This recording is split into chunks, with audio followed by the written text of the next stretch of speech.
ये क्या, इसमें से तो पानी आधा निकल चुका है। चलो कोई बात नहीं, अब मैं खेत जाऊंगा। शाम को घर वापस आकर अपने घड़ों में से थोड़ा ठंडा ठंडा पानी पीऊंगा। अरे भाई, तुम तो किसी काम के नहीं हो, तुम तो फूटे हुए हो। क्या तुम्हें शर्म नहीं आती अपने होने पर? क्यों भाई, तुम ऐसा क्यों कहते हो? तुम्हारे अंदर तो पानी ही नहीं टिकता। मालिक ने पानी लाया और घर पहुंचने तक तुम्हारे अंदर आधा ही पानी रह गया। वो सब तो ठीक है भाई, लेकिन इसमें मेरी क्या गलती है अगर मैं फूटा हूँ? और वैसे भी मालिक को मैं पसंद आ गया था। मालिक मुझे खुद खरीद के लाए हैं। देख लेना, थोड़े दिन में मालिक को तुमसे चिढ़ होने लगेगी। जब वो देखेंगे हर रोज घर तक पहुंचने तक तुम्हारे अंदर पानी ही नहीं टिकता है, तो वो तुम्हें खुद उठाकर घर से बाहर फेंक देंगे। ऐसा ना बोलो भाई, मैं फूटा हूँ, इससे बुरी और क्या किस्मत हो सकती है मेरी। पर मैं कौन सा चाहता हूँ कि मालिक को मैं आधा पानी दूं।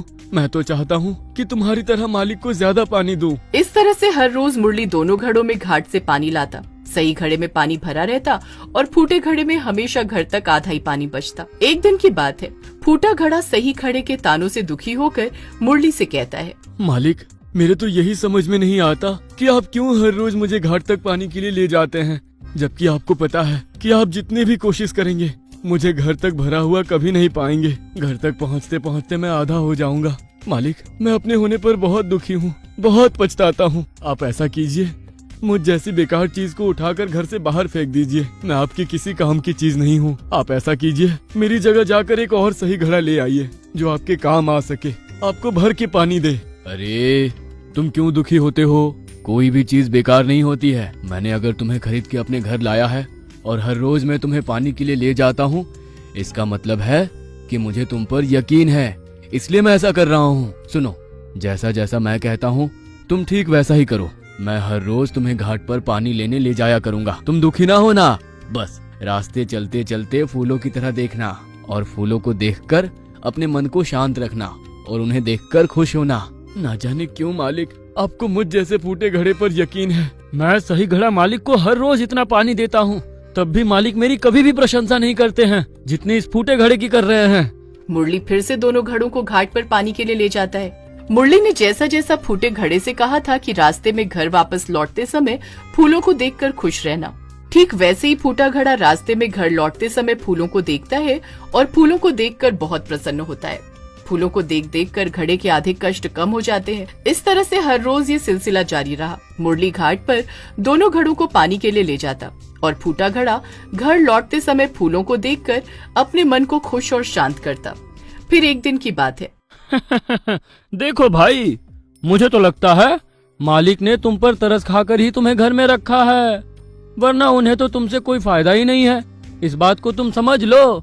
सही घड़े की बात हमेशा फूटे घड़े को दुखी कर जाती थी और आज फूटे घड़े ने ये ठान लिया था कि वो अपने मालिक से जानकर ही रहेगा कि मालिक को उससे क्या फायदा हो रहा है, मालिक ने आखिर क्यों उसे रखा है। फिर जब शाम को मुरली घर लौटता है तो फूटा घड़ा उससे कहता है, मालिक, आज मैं आपसे जानकर ही रहूंगा कि आखिर आपको मुझसे क्या लाभ है, आपने मुझे क्यों रखा है।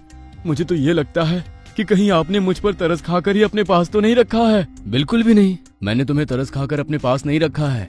आओ, मैं तुम्हें दिखाता हूँ कि मुझे तुमसे क्या लाभ हो रहा है। तुम्हें याद है, मैंने एक दिन तुमसे कहा था कि तुम अपने आप को बेकार की चीज मत समझो और घाट से घर लौटते समय तुम फूलों को देखकर अपने मन को खुश करो। क्या तुम जानते हो, बगीचे में लगे हुए हर फूल तुम्हारी ही देन है। जब से गर्मी में पानी की कमी हो रही थी, हर तरफ सूखा पड़ रहा था, तो मेरे बगीचे में फूल भी सूख गए थे। लेकिन जब से तुम मेरे घर आए हो, इन फूलों में तुम्हारी वजह से जान आई है।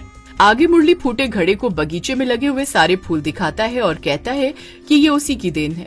घाट से घर लौटते समय घड़े से जितना भी पानी गिरता था वो फूलों के बीज पर गिरता था। आगे मुरली कहता है कि अगर आज ये फूल हैं, तो केवल फूल घड़े के पानी से ही है। इन फूलों से जो बीज निकलेगा मुरली उसे बाजार में जाकर बेचेगा, जिससे उसे लाभ ही लाभ होगा।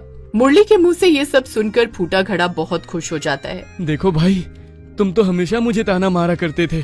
तुम हमेशा कहा करते थे कि तुम सही घड़े हो और मालिक को ज्यादा फायदा देते हो, पानी भर के देते हो, और मैं फूटा हूँ, मैं बेकार चीज हूँ, मैं मालिक के किसी काम की चीज नहीं हूँ और मालिक ने मुझे तरस खा कर रखा है।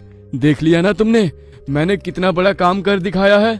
मैंने मालिक के फूलों को पानी दिया है और मालिक कह रहे हैं कि ये फूल मेरी वजह से ही है। मतलब मैं बेकार चीज नहीं हूँ, मैं बहुत बड़ी काम की चीज हूँ। हाँ भाई, मैं गलत था, मुझे माफ कर दो। आज मुझे ये सीख मिल गई है